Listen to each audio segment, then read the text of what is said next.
Thanks for staying up late with us. The Little Rock City Board of Directors met for a special called meeting today and failed to pass the city's budget for 2025 for the second time this month. Channel 7's Emma Allen has been covering this story for us since the first meeting and joins us with the details.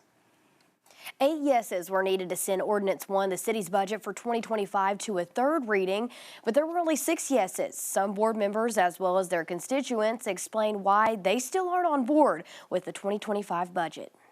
A third meeting will now have to be called to attempt to get the city's budget passed for 2025 after the proposed budget ordinance failed to make it to a third reading on Monday. Directors Joan Adcock and Cappy Peck were the 2 directors that voted no. Mayor Frank Scott Jr. asked if members of the board wanted to explain why they voted no. I have a lot of constituents, and my job is to listen to my constituents who are firefighters, and I'm not prepared to do this while they're at an impasse. Director Peck says the conditions at some of the city's fire stations are troubling.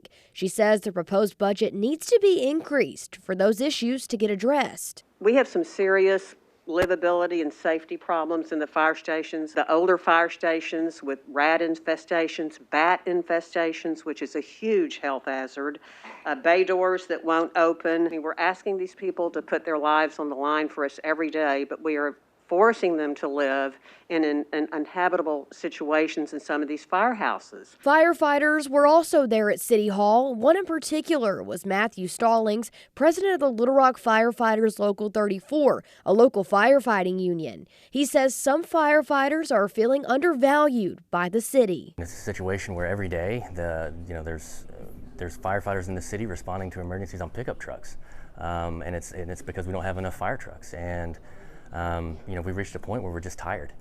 And, so we're being asked to do more with less. There are multiple reasons behind why some firefighters are having trouble coming to an agreement with the city. Stallings says one is a monetary issue, but the mayor says it's not monetary, but rather has to do with scheduling. We've been spending the past few weeks on whether or not we change the firefighter schedule from 24 hours on to 48 hours off to 48 hours on and 96 hours off. But only around half of the workforce was wanting that change, according to a survey the city conducted. And Mayor Frank Scott says that's not enough needed for the change. What we've shared is that if the survey was increased from 53% to, let's say, close to 70%, we would happily make that change, but we're not comfortable making that management change at this time. It's quite frankly budget neutral for us.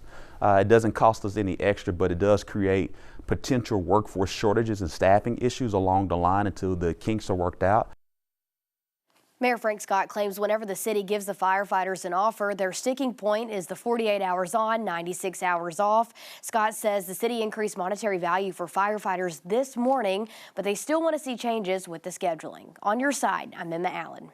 Well, Emma, thank you. A state statute says the city has to have a budget in place by February the 1st, but the city has an ordinance stating the budget needs to be done by December 31st if the budget is not passed by then. Some city employees will not receive the raises they are expecting at the first of the year. Another special called meeting has been scheduled for December 26th.